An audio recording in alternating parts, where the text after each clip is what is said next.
আসসালামু আলাইকুম, সবাইকে স্বাগত জানিয়ে শুরু করছি আজকের ছোট্ট একটা টিউটোরিয়াল।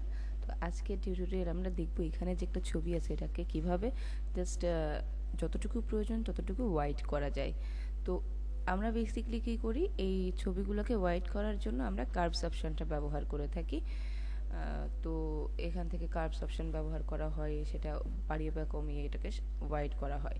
কিন্তু এতে কিছু হয়, কিছু অংশ হোয়াইট হয় বা কিছু অংশ আবার ডার্ক হয়ে যায় এই যে অবস্থায়। সো এইটাকে কিভাবে আপনারা মাত্র এক ক্লিকে হোয়াইট ব্যালেন্স করবেন সেটাই আমি এখন দেখাবো। তো আমরা চলে যাচ্ছি আমাদের টিউটোরিয়ালের মূল বিষয়ে।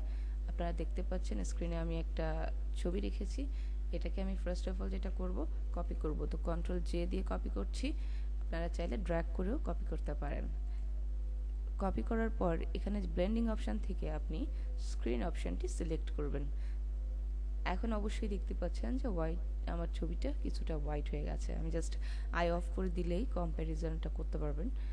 যদি আপনি আরও বেশি হোয়াইট করতে চান তাহলে আবারও এটাকে কন্ট্রোল জে দিয়ে কপি করেন, আরও হোয়াইট হয়ে যাবে। এভাবে আবারও করলে আবারও হোয়াইট হবে।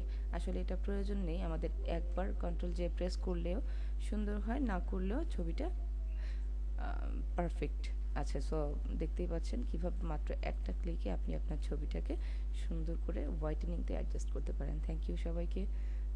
আসসালামু আলাইকুম।